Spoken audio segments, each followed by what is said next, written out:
Hi, I'm Scott Flowers with Cloud Ninjas. Today we're going to continue our series on the Dell PowerEdge XE9680. In this video, we're going to show you mass updates. Let's get going.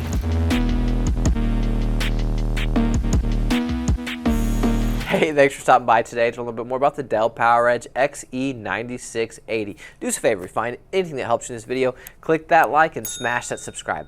Alright, so this video is going to be dedicated to mass updates, and this is really one of my favorite videos in the series. I think it's very important to keep your server up to date, especially if you're running a very expensive GPU or AI server.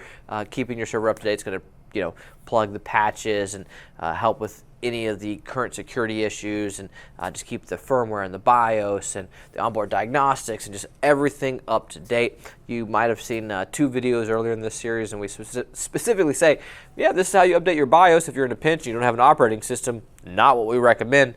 This is what we recommend, how to keep your server up to date. So here's what we're going to essentially do in this video is, first off, we are going to connect our server to the network. Then we are going to access Dell's network share folder. And then we're going to essentially select all the updates that we want, which really should be all of them.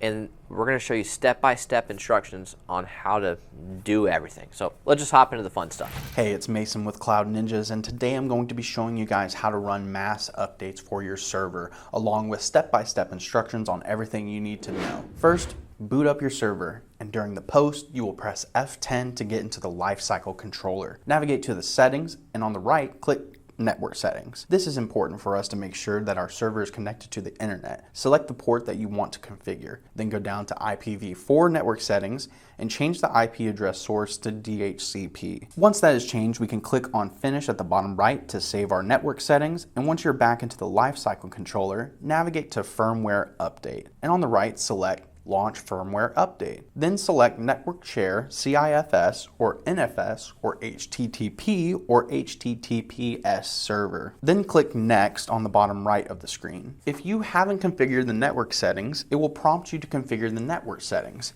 Luckily, we just configured the network settings, so we will move to the next page here. Select HTTPS, and in the share name address part here, type in downloads.dell.com. Then click Next on the bottom right corner of the screen. This will begin looking for all the available updates for your server. Select Yes to continue if prompted with a dialog box. And this will take some time to look for all the available updates, so just wait for it to finish searching. And once it is done searching for updates, you can go ahead and select the updates you want to run and click Apply. You don't need to select all the updates, but it is recommended to do so. That way your system is fully up to date. Now, these updates may take some time depending on a number of different factors, such as how out of date your server is, how old the server is, or even how many updates you're running. With newer systems, they don't take a lot of time, but when you're using the 12th gen or 13th gen, they do take hours. Typically, we'll leave them running overnight just so the updates can complete successfully. Once the update has finished, your server will reboot, and there you go. You've done it.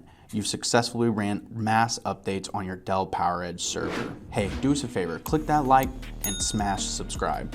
If you're looking for any custom built 16th gen, 15th gen, 14th gen, maybe you're looking for HPE, Supermicro, IBM, Cisco, maybe a Ryzen server, we do it all. We have both new and refurbished, so please give us a call or email us at sales@cloudninjas.com. That's sales@cloudninjas.com. Anyways, guys, thanks for stopping by.